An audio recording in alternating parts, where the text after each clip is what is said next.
Hey everybody, in this video we're going to talk about Sony's A9, A9 II camera body, and we're going to jump into the menu system and get you set up for wildlife photography and birds in flight. There's a lot to cover. There are 6 main chapters in the menu system, and so I'm going to do them one chapter at a time. So this will be chapter number 1, and there are 14 pages of items that we're going to cover. So come with me now. Let's get into this menu system and get your camera set up for wildlife photography. Now we're going to get into the menu system. Of course, you access that by hitting your main menu button. And once you're within the menu system now, you have what I call chapters. There are 6 chapters. And when you're within a chapter, you have various pages that you can go to. And you can see what page you're on down here and also here with the number. And you navigate throughout the menu system by using your control wheel here. And you press to the right to go to the various other pages within a chapter, or if you want to select something, you press the center button here. The way that you can quickly move between chapters is by using your front dial that's up here, and you can see that I'm going to spin that front dial and I move quickly between the chapters. The very first item is file format. We're in chapter 1, page 1, and we have various choices here. I've highlighted the file format here, and then when you want to make changes, you hit the center of your control wheel, and you have your choices here: RAW, and JPEG. And I don't really want to get into it here about what you should shoot, but I'll just say that you should shoot what works for you. And for me, JPEGs work, and so I select JPEGs. You make your own choice on there what you want to do. And once you make your choice there, then you have other things you can choose. For example, if you're shooting RAW, you can shoot compressed or uncompressed. If you're shooting JPEGs, you can choose the quality and the image size of your JPEGs. Then you can change your aspect ratio. Of course, 3:2 is a standard 35mm aspect ratio, but you have other choices here: 16:9, square, and 4:3. And you can always go back to the previous item by pressing the menu button, and that gives you an idea. Tells you about that here. The last item here is your choice of APS-C Super 35. That means that if you have a lens that is made for a crop sensor camera and you put it on, it will shoot in that crop sensor mode if you're in either the auto choice or the on choice. And the Super 35 is for movies. Again, it'll shoot a crop mode if you're in auto or on. If it's in off, you'll always shoot in full frame mode. I just leave that on auto. Moving over to page 2 of chapter 1, we do that by navigating with our main control wheel, and we press to the right and we jump to page 2. You can see there our choices here are long exposure noise reduction. I leave that in the off position because I don't do any long exposures with wildlife, but you can see that you can't choose this when you're using the electronic shutter. That's why it's grayed out, and that's okay. We don't need it anyway for wildlife photography. Next choice is high ISO noise reduction. The default is the normal, but I prefer to do most of my noise reduction in post-processing, so I put mine on low. Next choice is color space. You have 2 choices there. Adobe RGB, which has a wider gamut of colors. They say in theory that there are millions of more colors with Adobe RGB color space than with sRGB. But if you do a lot of home printing, or if you sell a lot of your pictures on Shutterstock and other microstocks like I do, then sRGB is a little bit quicker and it's a better color space for those of you who are in that category. Lens compensation is next. I leave that to the defaults, which is shading compensation is auto, chromatic aberration is auto, and distortion compensation I just leave off. Next, we're going to navigate to page number 3. Okay, self-timer. When you're going to use a self-timer, of course you don't do that much for wildlife photography, but when you do, that's where you change your self-timer, and you can go in there and you can make changes to it. When you go in here, you can see that there's little arrows here to the left and to the right, so you could change your self-timer from 2 seconds to 5 seconds to 10 seconds if you were going to make a change there with self-timer. Menu always brings you back to the previous place where you were, so I hit the menu there to come back into page 3. Bracket settings, that's how you want to make changes to your brackets. Bracket type, self-timer during bracket, and bracket order, 0, minus, and plus. You make changes to the bracket settings there, but I don't bracket with wildlife, so I don't touch anything there. Interval shoot function, again, that's more of a scenic area where you're going to do a change there if you're doing some sort of scenic photography. It's not really useful for wildlife photography, so I leave that alone. The next two items on our list work in concert with each other.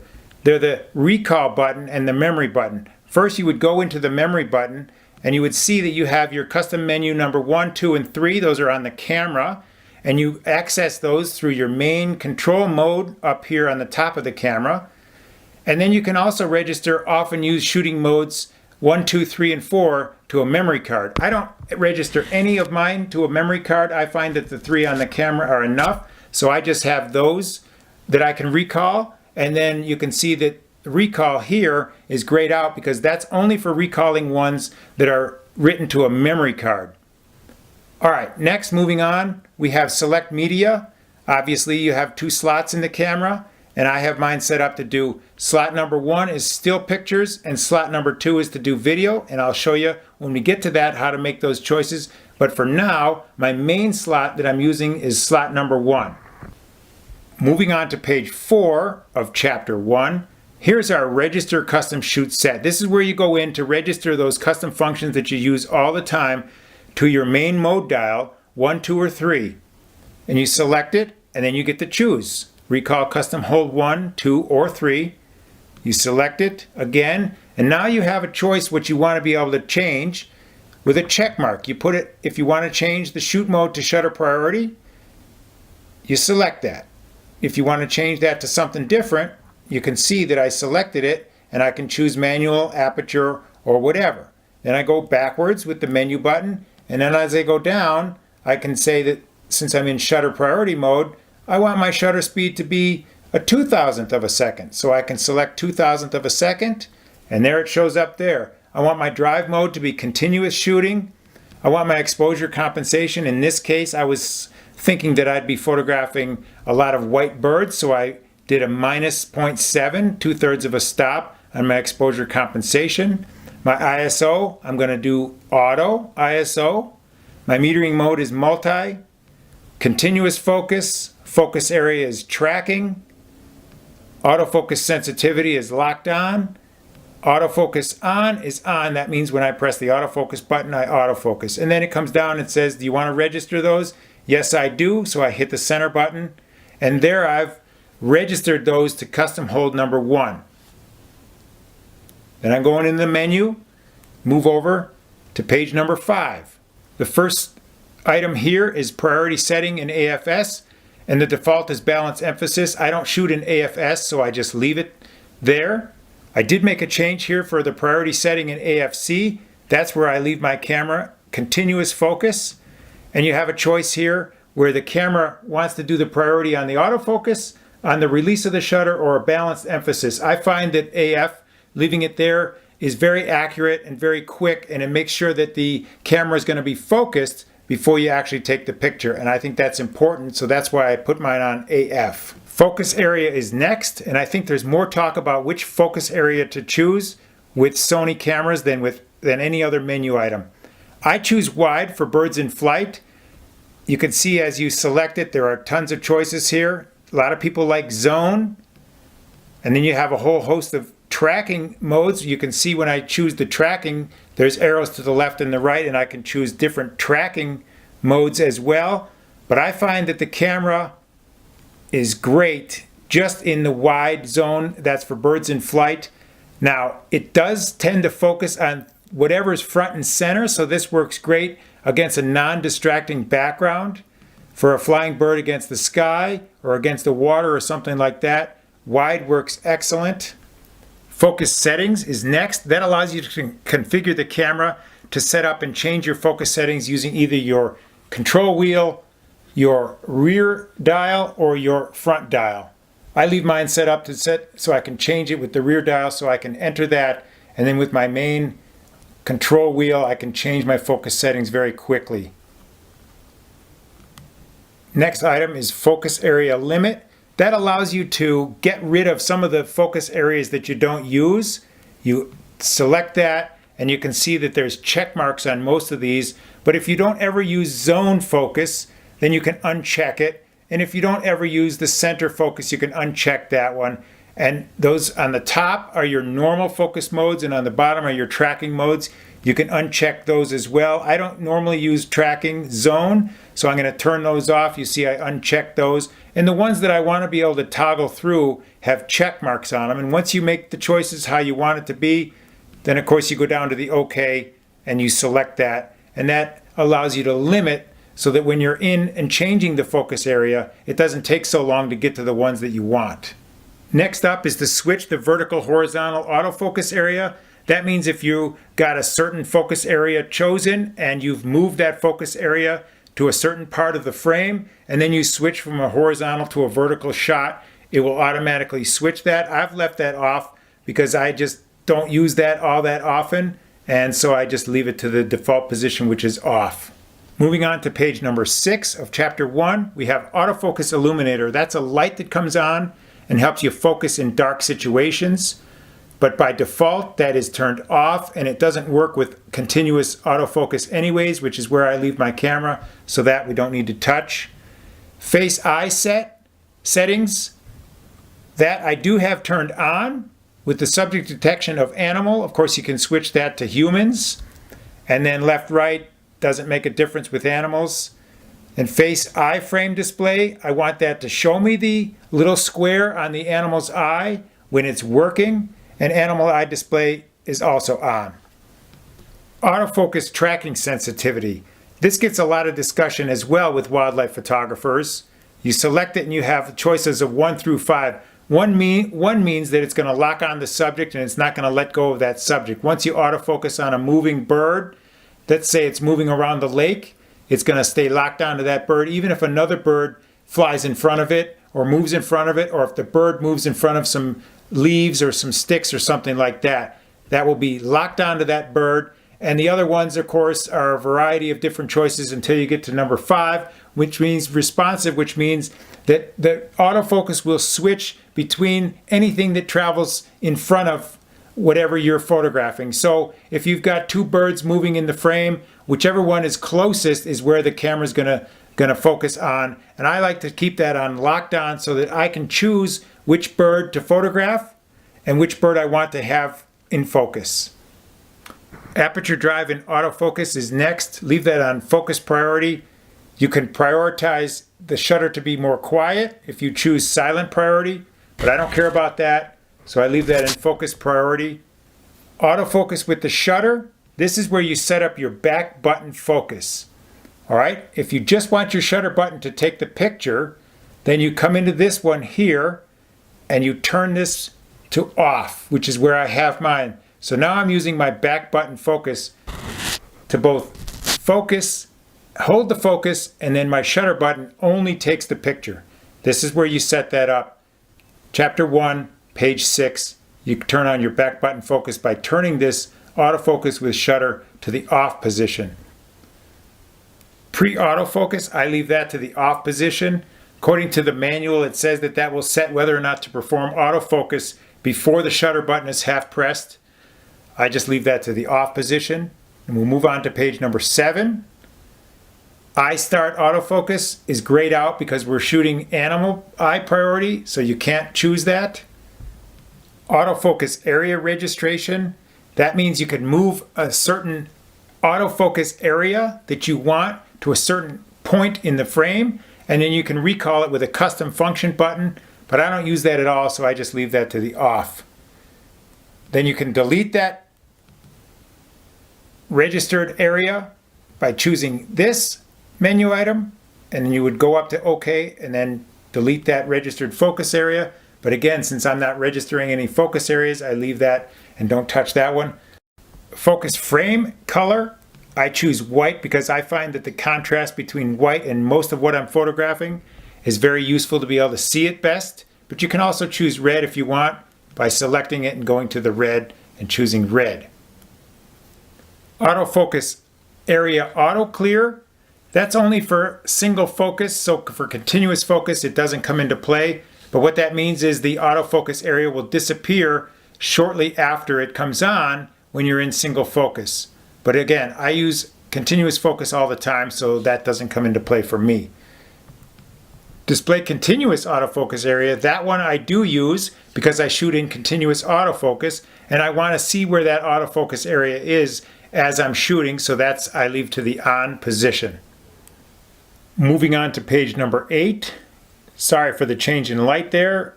The sun went down and now the sun has come back up and I'm doing the rest of this video, starting with page number 8. So the first item here is phase detect area. What that means is if you have a lens that uses combined autofocus and phase detection, then those autofocus points will show up here. But my lens doesn't do that, so I just leave it to the off position. Circulation of autofocus points. That means if you've got an autofocus point and you're moving it across the frame, for some reason, maybe there's a bird on the edge of your frame, and you get to the edge, then the autofocus point will jump around and circle and come back to the other side. That's not useful for me, so I leave that on does not circulate, which is the default anyway. Autofocus micro adjustment, that means if you have a lens that's focusing to the rear or to the front a little bit, then you would go into this and you would compensate for that. But my lens focuses just fine, just the way I got it, so I don't touch that either. And we'll move on to page number 9. Exposure compensation. Well, this is one way you can come into this menu and do it, but I actually do my exposure compensation up here with the main compensation dial while I'm out in the field. I find that's quicker and easier, so I just leave this at the 0 point to start. Reset EV compensation. What that means is if you've reset your exposure compensation here in this menu, then when you turn off the camera, it's going to remember what you got it to, or it's going to reset itself. So for example, if you had made the exposure compensation here, let's say you made it a minus 0.7, and then you have this set to reset, what that means is if you turn off the camera, it's just going to reset this back to the 0 point once you power it back up. And I have that on reset, even though I don't use this as a way to set my compensation. I just have that at reset, which is the default. ISO setting is our next item, and there's a lot you can do here. You can change your ISO here, but I have mine set to the default, which is pressing to the right on the main control wheel. That's easier when you're out in the field than going into a menu. But here's where you want to set up your ISO parameters by going in here and setting up your range limit. Now when I'm using auto ISO, I don't want the limit to go beyond 8,000. I think the noise of this camera is manageable at that level. So I go in here and I set my minimum ISO to be 50 and my maximum to be 8,000. Of course, that's when I'm using the ISO auto feature. Okay, you got to decide for yourself what you think your noise level is. If you want to go higher on the ISO, you certainly can, but I find about 8,000 is as high as I want to go. And then ISO auto minimum shutter speed. That's a useful item as well. So if you're using an auto ISO, you got to tell the camera what minimum shutter speed you want so it doesn't just automatically always pick a high ISO. If you've got a lot of light and you set this to 1,000th of a second, then the camera will put down and make it a lower ISO, and that of course reduces the amount of noise you have. So set that to whatever shutter speed you want when you're using auto ISO. Moving down, metering mode. Of course, there's center weighted and spot metering and all of those. But for this camera and today's algorithms that are built into here for metering the scenes, I find that the multi works just fine. So I leave my camera on multi all the time. Face priority and multi metering, I have that off because my camera is set to autofocus on animal faces, so this doesn't come into play. The spot metering point, if I was going to do spot metering, I want it to be right in the center, but as I said, I usually use multi-metering anyway, so that doesn't change. I just leave it at the center. Move on to page number 10. Exposure step, you can choose half stops or third of stops. Third of stops give you a little more precision, so I choose third of stops there. AEL with shutter, what that means is it sets and locks the exposure when you press the shutter halfway down. I just leave that on auto. I don't want to adjust my focus and exposure separately, so I leave that on auto. And then this next one, exposure standard adjustment, it's going to want to correct the exposure value. And if you press it and go in there, it says this function adjusts the standard of optimum exposure. Generally, it's not necessary, so I don't do anything there. Cancel out of this and move on to page 11. This is your flash menu here, and I'm not going to cover that in this video. I'll do a separate video for flash. I only use flash when I'm photographing hummingbirds, so we'll talk about that at another time. And then moving on to page 12, we have a white balance as the first item. You can change it through this menu, but I find it quicker to set it up to my custom button number 1 on the top of the camera, so that's where I have mine. Then you have a priority setting in auto white balance. You can tell and prioritize a certain tone if you're using auto white balance for the camera to think about. I don't do anything with that, so I just leave that at standard. Auto HDR, DRO, I leave that at off. That's for doing HDR images. Of course, I'm not using that for wildlife photography. Creative style is a choice here. For those of you who don't shoot RAW, you would want to make a change here. There's all kinds of choices of what you can choose. Vivid, standard, neutral, clear for skin tones. I like the vivid look for my JPEGs, so I set that to vivid. But again, if you're shooting RAW files, you wouldn't make a change to that. It doesn't matter. Picture effect, that's things like toy camera effect, pop the colors, posterization and stuff like that. But that stuff is, I find that more like a gimmick than anything else, so I just leave that at the off position. Shutter auto white balance lock is next. I leave that in the off position. That's just the normal auto white balance.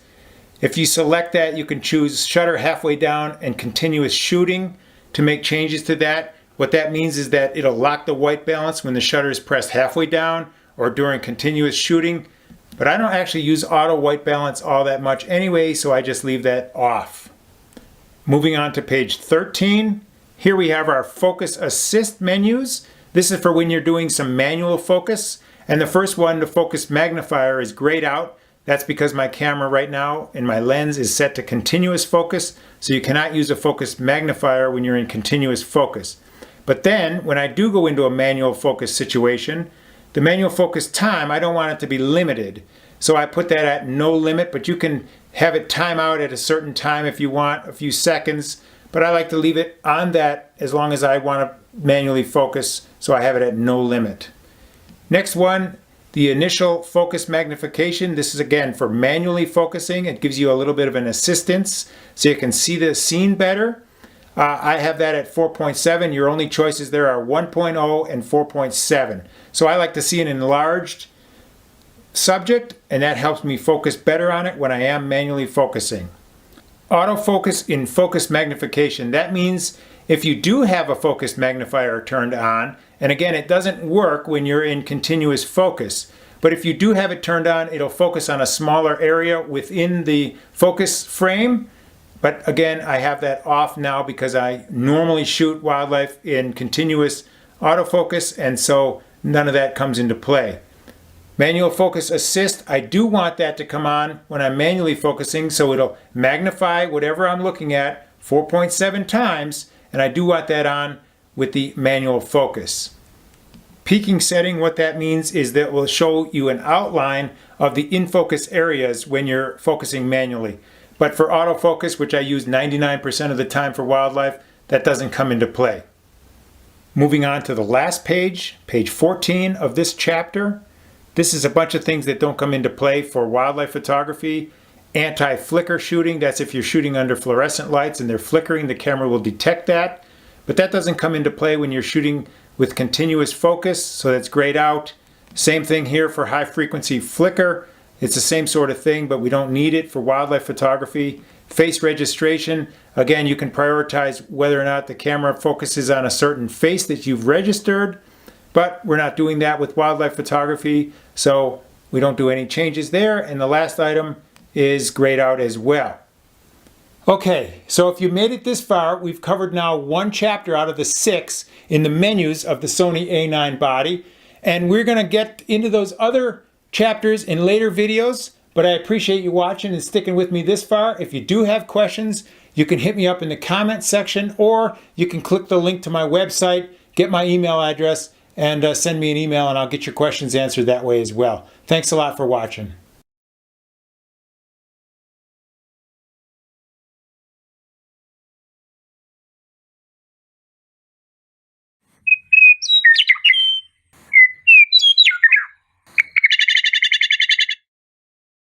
Hey everybody, in this video we're going to continue on with the menu system of the Sony A9 and A9 II camera bodies.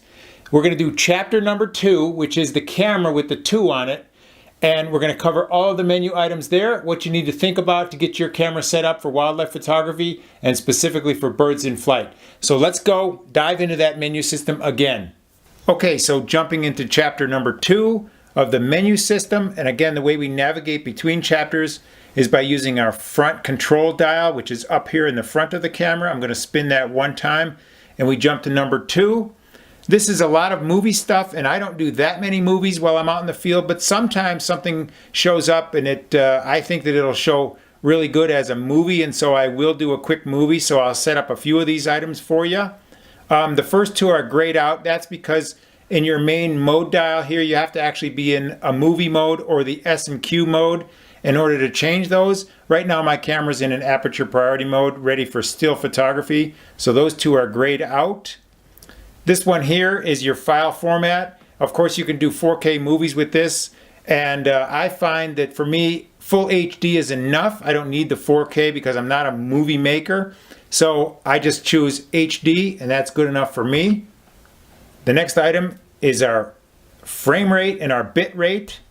Of course, when you have higher frame rates, you can slow those down for slow motion.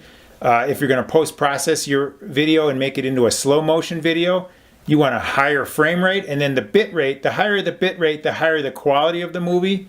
So there are lots of choices there, but I find that 120p by 100M has been working fine for me, so that's where I've got mine set.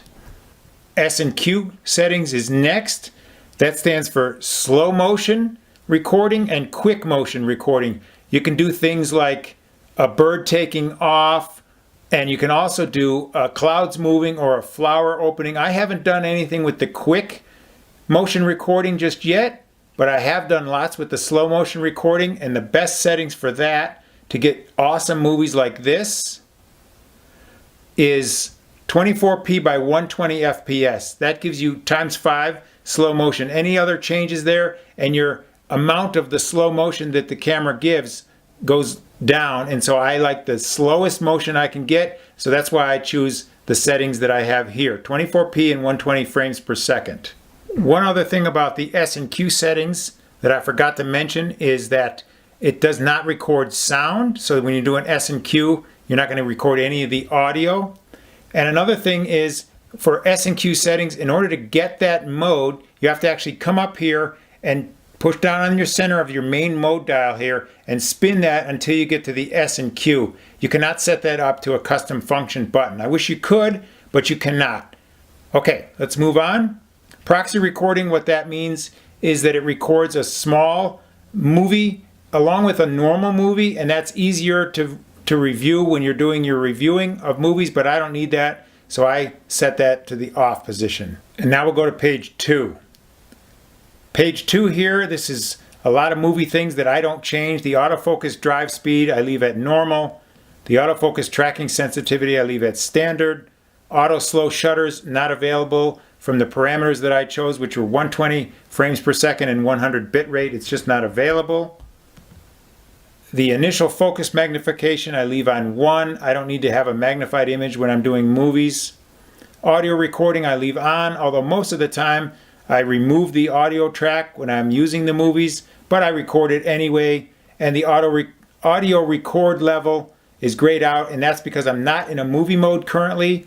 I'm in aperture priority mode because most of the time I'm doing stills, so that's grayed out. Move on to page 3. The audio level display, that just shows you where your audio is coming in. I leave that on, doesn't matter either way. Audio out timing, I just leave that at live. I haven't changed anything there. The wind noise reduction I have off. If I am trying to get the sound and it's really windy, I would turn that to on. But for me, most of the time, I remove the soundtrack as I said, so I just leave that to off. The marker display, if you do some settings for if you go into this one first and set up some parameters for your markers, things like the aspect ratio, the center of the frame, the safety zone for TV viewing, then you can display it here, but I don't set any of that up, so I leave that to the off, and here I don't do anything. And video light mode, that's an external light that is used for videos. I don't have one, so I just leave it at the default, which happened to be PowerLink. But if you had a special video light, you would want to set up the way that it lights up the scene here. Moving on to page 4, movie with the shutter. That means that if you're in movie mode, you can press the shutter to start the movie and press the shutter again to stop the movie. And I also have this button here as a dedicated movie button, and that's set up in a later menu. But I like to be able to start my movies there and stop my movies there without having to go into the main mode dial and set it on to a movie mode. That's all for page 4. Page 5, shutter type. I use electronic shutter most of the time. It gives you 20 frames per second when you're in high-speed shooting.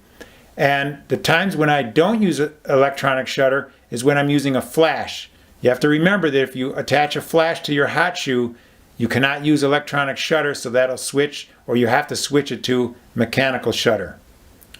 E-front curtain shutter is grayed out. That's because I'm in the electronic shutter, so I don't need that, and that's okay. It's grayed out. Release without lens. If there's not a lens on there, I don't want to be taking pictures, so I disabled that. Release without the card. Same thing, I don't want to be taking pictures if I don't have a card in there, so I've disabled that. Steady shot is off. The reason for that is because the lens that I'm using has its own OSS built into it. That's Sony's 200 to 600, so that's grayed out, not available. If you do attach a lens that doesn't have the OSS built in, then you would turn on this steady shot here. Steady shot settings, then you can set some parameters, what you want to do. They're all grayed out right now because the lens, as I said, that I've got attached has its own steady shot built into it.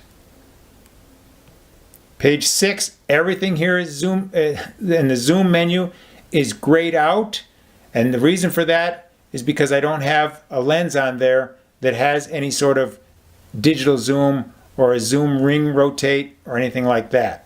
Moving on to page 7, we have our display auto review menus. There's lots to cover here. The display button is first.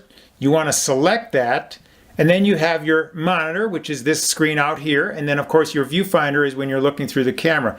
And you can change what information you see both in the monitor and in the finder. So for my monitor, I have set up to show all info, that's all your shooting info, and no info, so I get a full screen of my picture so I can see that. And then the other ones I've got unchecked. If you wanted to see your histograms, you come down here and put a check mark on histogram if that's what you want to see. That's going to be another screen that you toggle through. I don't care for that, so I leave that off. And then of course you can get your level, viewfinder, and the monitor off. So that means the monitor goes off when you get to that one. And then when you get to the ones you want, you come over here and you hit enter. And so now we can I'll show you my monitor settings as I go through. When I turn off my menu system, here's the one with all my shooting information, my parameters, what I'm in, AFC, electronic shutter, and so on and so forth. And then as I hit this display button, this is what they're talking about, the up on the wheel, your main control wheel, you push up on it. My next one is just the shooting information in 1/8 of a second at f6.3. This is what it's set at right now. And then one more time I hit it and it goes away, so it's a blank screen. Okay? Now, also for the display, you have for your finder, you can set the same sort of things when you're looking through the camera, and you can set up different things that you see when you're looking in for the finder. And I have the same sort of thing set up for my viewfinder.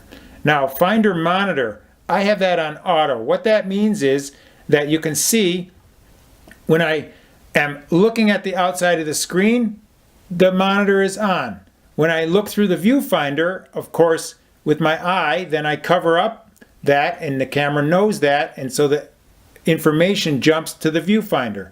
So you can see as I move my thumb away, it comes from one to the other. So if you've got that set to viewfinder manual or monitor manual, it's difficult to use this because you won't see the information if it's just set to the viewfinder. And so you think your information is gone, but you actually have to look through the viewfinder to see that. So I prefer it to be on auto so that if I'm using the outside of the camera to set something, I can see it there. And then if I move my eye to the inside of the viewfinder, it'll jump to there as well. So that's auto.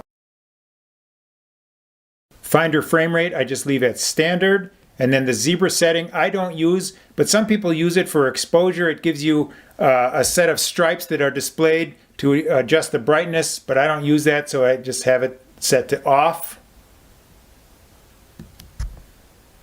The grid line I do like to have. That's a change that I've made. I like the rule of thirds grid. It just helps sort of with composition sometimes and to level the horizon when you're shooting. So I have that set up to be on. Exposure set guide, I just leave that to off.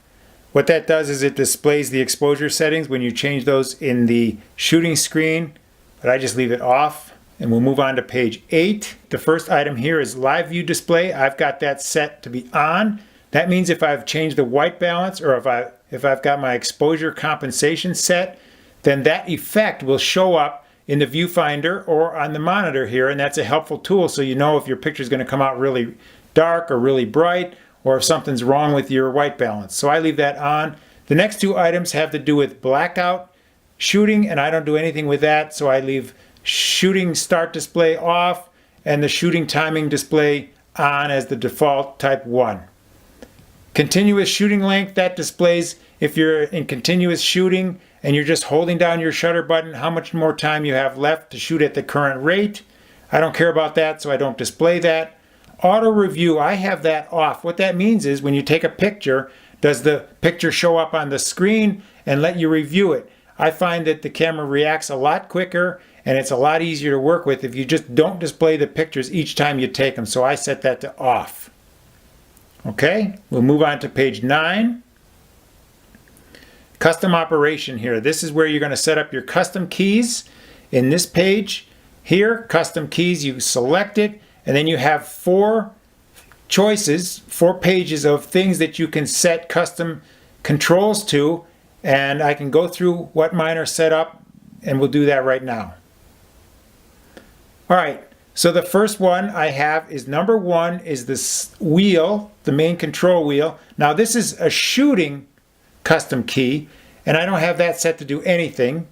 Number 2 is my AEL button here. I've got that to recall my custom hold 1. Number 3 is the AF on button. That's my back button focus. Number 4 is a depth of field preview button. I don't use that for wildlife photography, but with scenic photography, when I'm on a tripod, I've got that set up to this button over here. It's a little hard to get to while I'm hand holding, so that's why it's only for my scenic photography. Number 5 is actually the trash can, and when you're in shooting mode, that can be a custom button number 4, and I have it set up to do a AF APS-C full frame toggle. So what I can do is I press the trash can and then I'm in APS-C mode, so I get essentially a digital zoom, and then I press it again and I'm back to full frame.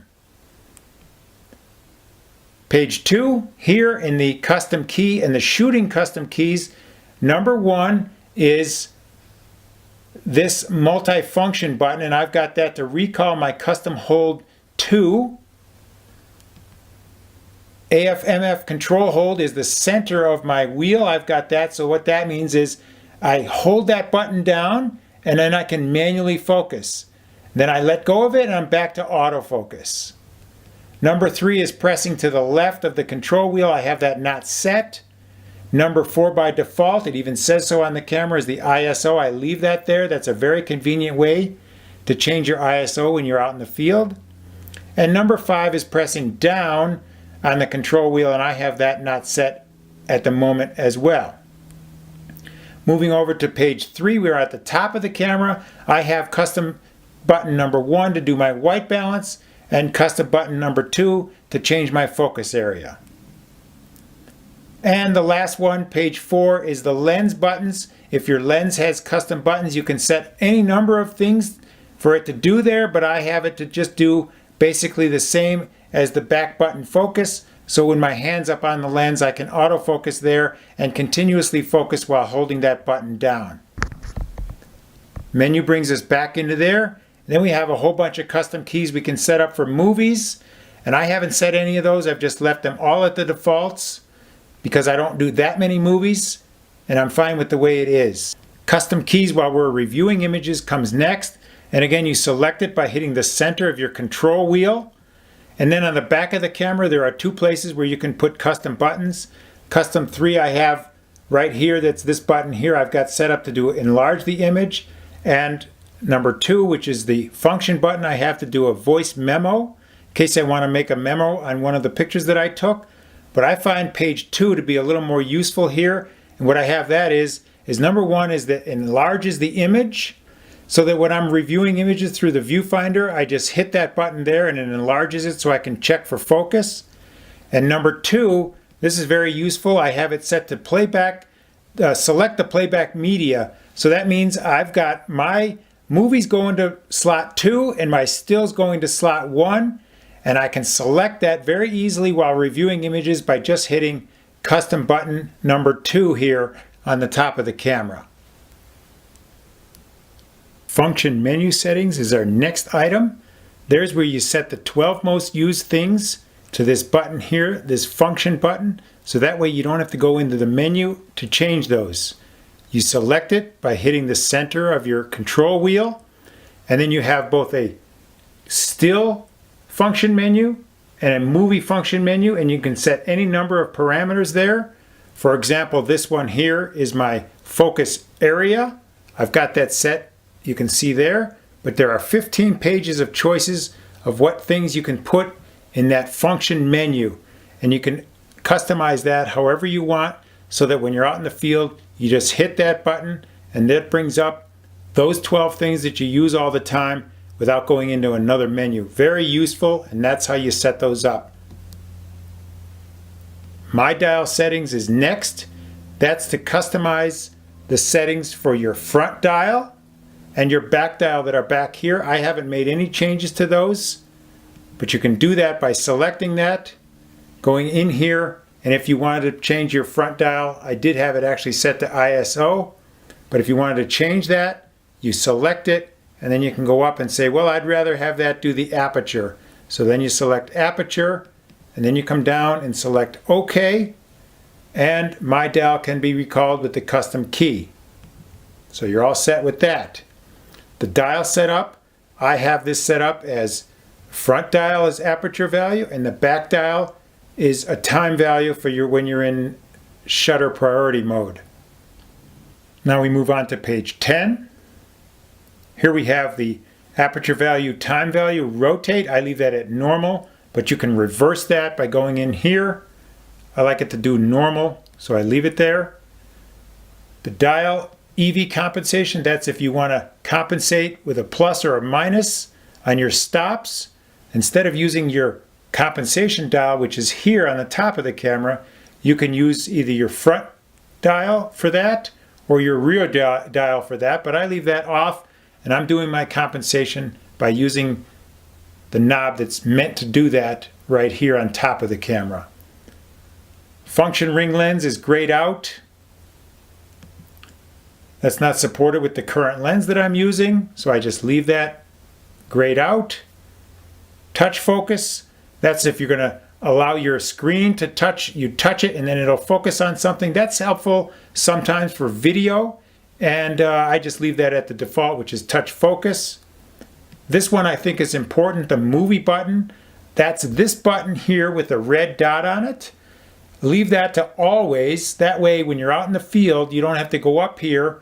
If you want to do a quick movie, you don't have to change your main mode dial in order to do a movie. You can just hit that button with a red dot, you start your movie, and then when you're done with your movie, you hit that button again, and it'll stop the movie. That's very useful without having to change anything to have a quick movie mode like that. Lock operation parts, I leave that off.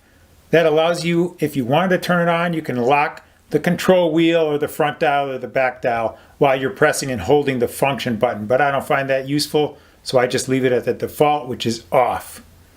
And our last page of chapter number 2 is page 11, audio signals. This means that if you're using the electronic shutter, it doesn't actually make any noise, so you make the camera have a noise so that you can hear it going. Otherwise, you don't know whether you're shooting or not sometimes, so I leave that to on all the time. Okay, that was a lot of information that we just covered. That was chapter number 2 out of 6 in the menu system of the Sony A9 and A9 II camera bodies.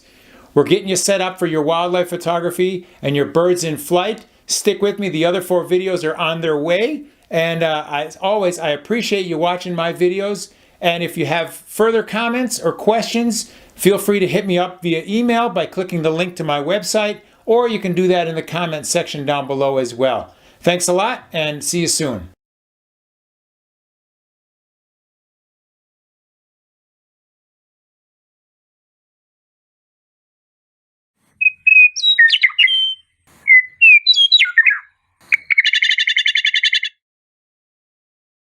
Hey everybody. In this video, I'm going to cover another chapter of the menu system for Sony's A9 and A9 II camera bodies. This is going to be chapter number 3, but that's a short chapter with only 3 pages, so I'm going to combine that with chapter number 4 so we get it all taken care of in one video. Chapter 3 and chapter 4. Come with me now, we'll get back into this menu system and get you set up for wildlife photography and birds in flight. Let's move on to chapter number 3 for this video. We're going to combine chapters 3 and 4. Chapter 3 is a lot of things that have to do with networking and tying your image from your camera to your phone and things like that. I actually don't do any of that, so I don't touch anything here on this first page. I just leave all these as they are as the default. And then I move on to page number 2. Airplane mode I do have turned on. I feel that that saves a little bit of battery power so that you're not wasting battery unnecessarily. So I put that onto the on. The Wi-Fi settings and the Bluetooth settings, I don't do any of that sort of thing. But if you do, of course, this is where you access that. So I'm going to skip all of this and move on to page 3. Here, edit device name, I don't care about that. Import root certificate, again, I don't care about that. And security and reset network, all that can just stay at the default. So that's easy, chapter 3. I really don't make any changes except for turning on the airplane mode. And then we can jump to chapter number 4, which is the playback menu. Here you can protect, rotate, and delete images. You can rate them. You can specify for printing. On this first page here, I don't actually do any of that. So I'm going to move on to page 2. I didn't make any changes here. Voice memo is the first on page 2. If you want to make a voice memo, you can do it in here, or you can set that up to a custom button. If you do a lot of voice memos, it'd be quicker that way. I don't really do that, so I just let that go to the default. And then the playback volume of your voice memo, you can change that there. You can copy images from one card slot to another in this menu. You can photo capture. This is how you capture an image from a movie to a still image. You go in here and do that while you're playing back the movie. You can enlarge the image that you're viewing by going in here. But I have that set up to do it on the normal default, which is this magnifying glass. When you're in review mode, it's just the AF on button. Okay, so you can see I review an image and then I zoom in very close to where I focused on his eye, and that's the zoom in feature. Enlarge image feature. Enlarge image magnification, I just do a standard magnification. Your choices there are standard and the previous magnification. If you were zooming out a little bit on your magnification, then it would remember that if you had chosen previous magnification, but standard works well for me, so that's what I choose. Moving on to page 3 of playback. Enlarge the initial position. I want it to be where I focused, because usually I focus on the eye, so that's what I choose, the focused position. Continuous playback for interval, that's if you've done some sort of time lapse or something like that, then you would play it here, and you can choose the playback speed here, but I don't do either of those for wildlife photography, so I just let those go to the default. You can show a slideshow using the camera. If you're going to hook it up to a TV or a computer, you go in here to do that. Selecting the playback media, that is important. Right now I've got videos going to slot number 2 and still images going to slot number 1, so I can choose here which one I want to review. And then view mode, I just have it organized by date, but you can pick it by still folder view or different types of movies. I find that the date one is most convenient, so that's where I leave it. Then moving on to page 4 of chapter 4, image index. That's where you're going to review a whole bunch of images all at once, and you can choose either 9 or 25 images. I choose 9 so that I can actually see them, and I find that convenient. I'll show how that works. You're going to go to your review mode, and you hit your AEL button, which brings you to the last 9 images that you took. And that's a very convenient way to review a bunch of images quickly, and you go through those by either moving up and down with your control wheel, or you can spin the control wheel as well. Next item is display images as a group. I have that turned off. And display rotation I also have off. And then image jump setting, I've got it so that my front dial changes those images when I'm reviewing images one by one. You can change that jump method, and you can go by 10 images or by 100 images or any other sort of thing that you've put on it, such as a rating or a protect. But I just do it one by one so I can go through my images easily using my front dial. Okay, that was chapters 3 and 4 of the menu system for Sony's A9 and A9 II camera bodies. I've got the other 2 videos to cover the last 2 chapters coming up soon. And for now, I appreciate you watching, sticking with me, and letting me help you get your camera body set up for wildlife photography and for birds in flight. And as always, if you have comments or questions, hit me up via email by clicking the link to my website, or you can always do it in the comments section down below. See you soon.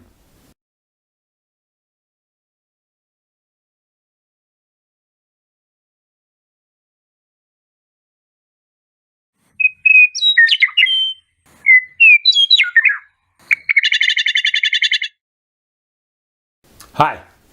In this video, we're covering chapter number 5 out of the 6 of the menu system for Sony's A9 and A9 II camera bodies.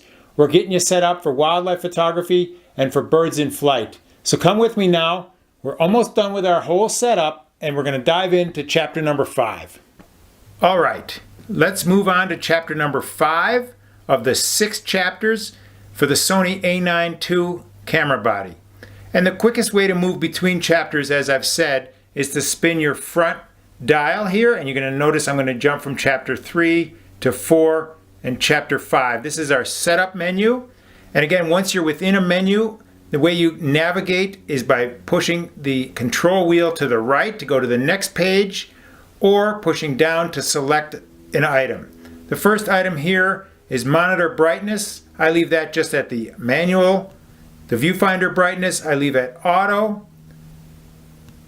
The finder color temperature, I haven't made a change to. I just leave that at plus minus 0. The volume settings, I left it at a 3 for when I'm playing back something that has volume. I can listen to it that way.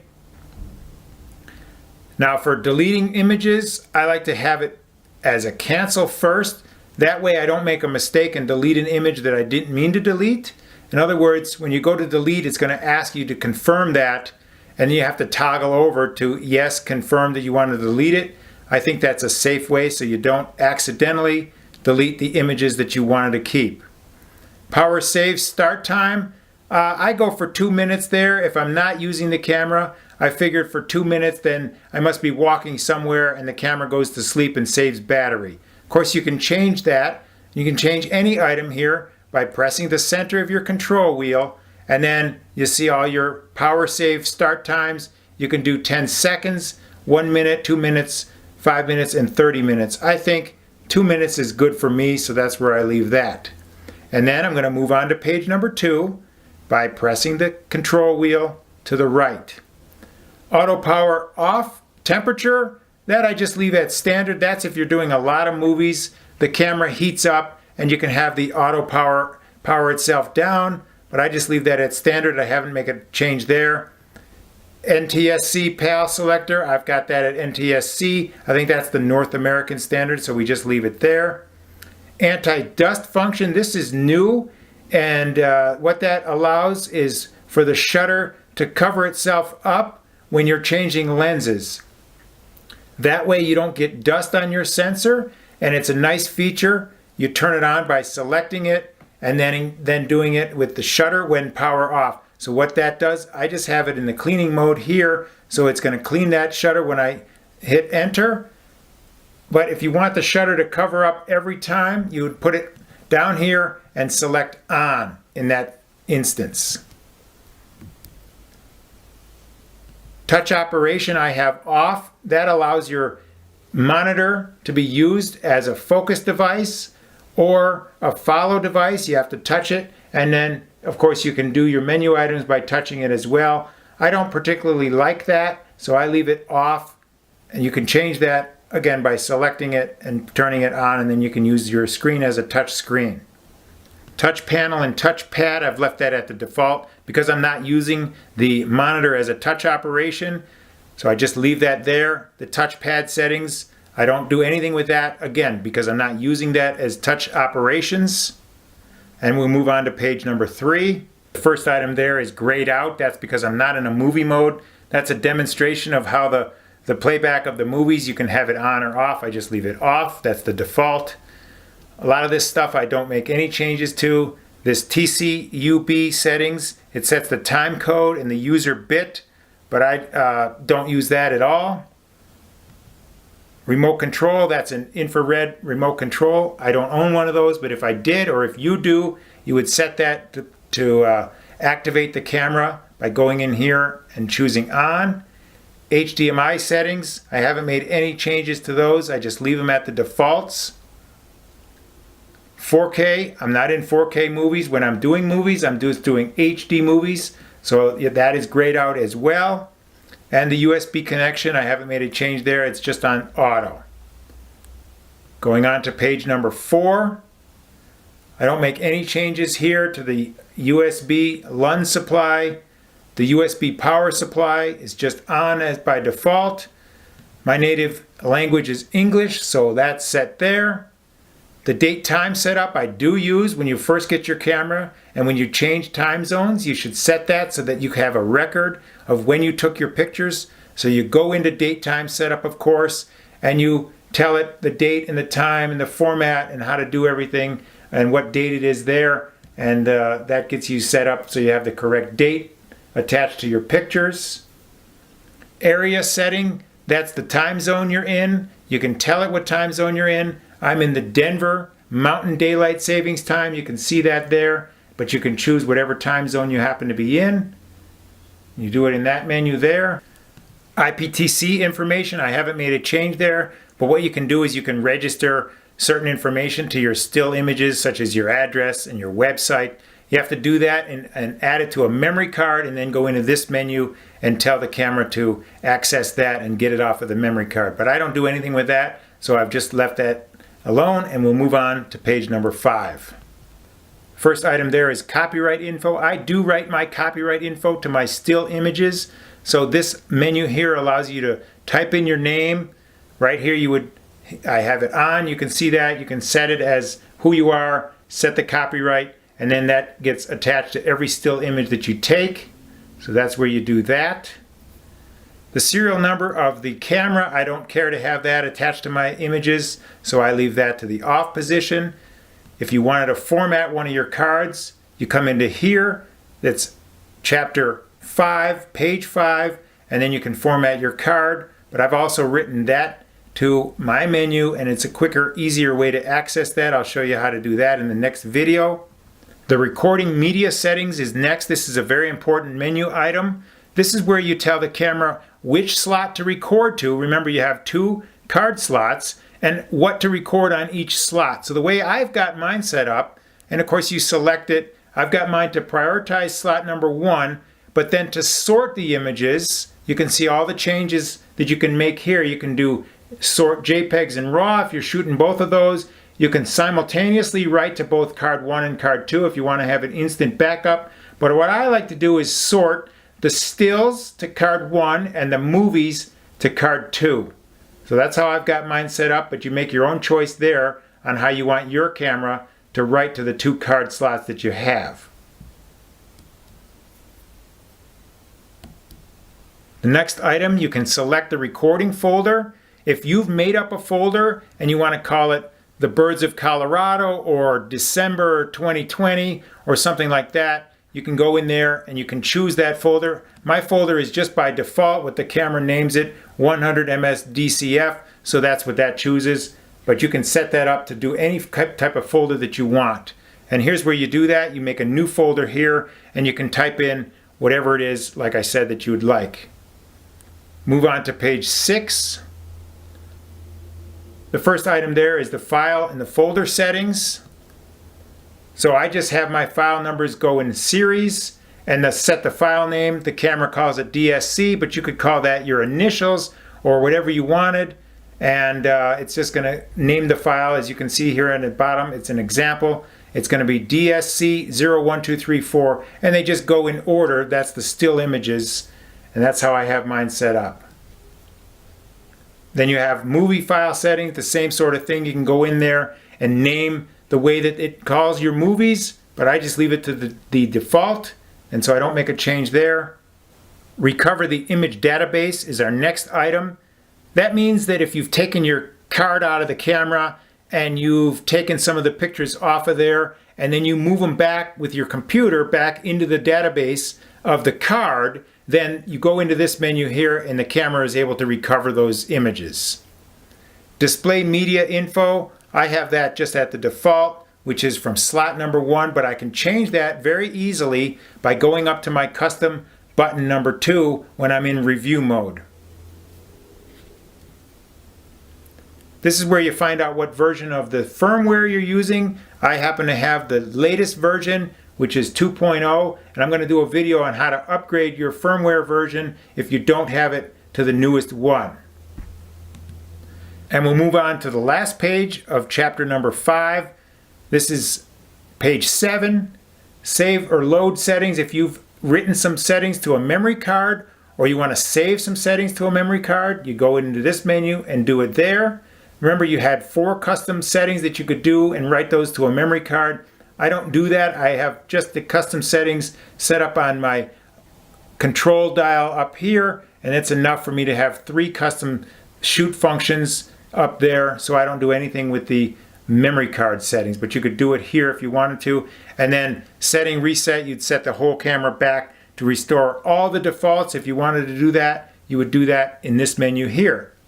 And that's it for chapter number 5. All right. That was a nice, easy chapter. That was chapter number 5 of the Sony menu system for their A9 and A9 II cameras. We're getting you set up for wildlife photography and birds in flight. Just one chapter left. It's the My Menu chapter. And I appreciate you watching my videos as always. And if you have any further questions, you can hit me up in the comment section, or you can always send me an email by clicking the link to my website down below. Thanks a lot, and see you soon.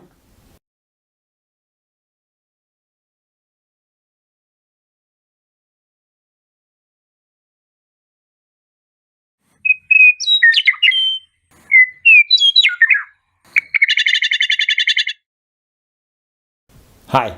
In this video, we're going to cover the last section of menu items for the Sony A9 and A9 II camera bodies.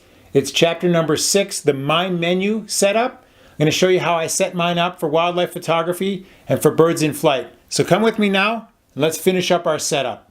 Let's jump to chapter number 6 in the menu setup for the A9 camera body, and this will also be a standalone video on how to set up the My Menu system for your camera. The way you navigate between main chapters is you use your index finger to spin the front dial on your camera, and that jumps to My Menu. Now this menu starts out with just one page, but you can add up to 30 items, which is 6 items per page, so that's 5 pages of your own items that you most like to change without having to go into another menu. You just go to My Menu and you can put things in there that you use all the time, so you don't have to go anywhere else. And I'll show you how to set those up. So the camera actually starts with just this page. When you first buy your camera, it doesn't have any items in the My Menu except for this page where you add items, sort items, delete, and so on. So if you want to add an item, what you do is select that, add item, by pressing the center of your control wheel. And then let's just say you wanted to add the file format as one of your items. That happens to be the first of 35 pages of items that you can add to My Menu. So you want that file format, so you enter it, and then it says select a location. Well, I've already got this page full, so it doesn't let me put anything in those places. So I have to toggle over until I see a red line. So page 2 is also full. And page 3 now, you can see I've got a red line there where I can put that last item that I chose to select. And see here, I'm adding an item, but I'm selecting the location. So then I select it there, and it says that item is added. And now if we go back over to that page, we can see that file format is there. And then let's say you wanted to delete an item. Let's say you don't want file format there anymore. You go over to this page number 5, which will, again, it will start off as page number 1 when you first buy your camera. But let's say you want to delete an item. You select delete item, and then you go over and you've got your pages of My Menu items. And that one was on page 3. I don't need the file format in My Menu, and so I'm going to select it, and it says confirm. Do you want to delete this item? Yes, I do. Now it's deleted. So you can see that I have now just 3 pages of My Menu items, and I have some space for other things when I want to put them in there. And once you get used to adding and deleting items in My Menu, you can also sort the items however you wish. So you go into the sort item, you highlight that, and let's say you want to put this shutter type to your second page. So you select it, and then you move within pages and you say, okay, I don't want it on the first page, I want it on the 3rd page. So you go down with your red line here, and that's where it's going to add whatever you just grabbed, which was our shutter type. Okay, so then you select it, and you've got your shutter type here now on your 3rd page instead of I had it on my 1st page. Okay, and then when you're within this menu, you can always hit menu to go back to the My Menu setting. And then also in My Menu, one other thing that I want to tell you about is this display from My Menu. So I have it off, but what that means is if you turn it on, it means that every time you hit the menu button in your camera, it's going to bring up the My Menu setting. So that will prioritize that your menu will come up first if you've got this display from My Menu on. I find that I do use the other menus sometimes for certain things, and so I don't have that set, but just remember that's convenient if you want to always review from My Menu, that you go into that page 5 and you turn this display from My Menu on. But I leave mine off just for me. So that's a quick way of how you set up My Menu, which I call chapter number 6 in the Sony A9 II camera body. And just for those who are really interested, I'll show you how my menus are set up. My menu on my camera, I have on the first page, format the card, so I can quickly get to that when I put a new SD card in the camera. I have my tracking sensitivity on. I have my focus settings so I can quickly change those. I like to be able to register my custom keys, so I have that there on my first page. And the function menu settings there, I can set those there quickly by going to my menu. My page 2 is register a custom shoot setting. That's where I'm going to use my custom 1, 2, and 3. If I want to make changes to that, I can go quickly there. The ISO noise reduction, the HDR, the creative style, focus magnifier, that's grayed out because I'm in autofocus right now, but I leave that there if I want to make a change and do some manual focus. The priority set in AFC, I've got that on my page 2. My page 3 is the display button to make changes for my readouts on my viewfinder and my monitor. Select the media so I can change from slot 1 to slot 2 very quickly. The monitor brightness, the date and time if I need to change that when I fly somewhere and change time zones. What shutter type. Then I have page 4 is a couple of movie settings. If I do want to make a change to my movie and do full 4K, then I would come in here really quickly, and the S&Q settings. And then, as I said, this page number 5 is native to the camera. That's how your My Menu settings look when you first get the camera. Okay, that's the last menu item for our Sony A9 and A9 II camera bodies. I know it was a long way that we went together. I've done 5 videos to cover the 6 chapters of the menu system. There's a ton of things to cover there, but hopefully I helped you get your camera set up for wildlife, get out in the field and do some birds in flight and have fun.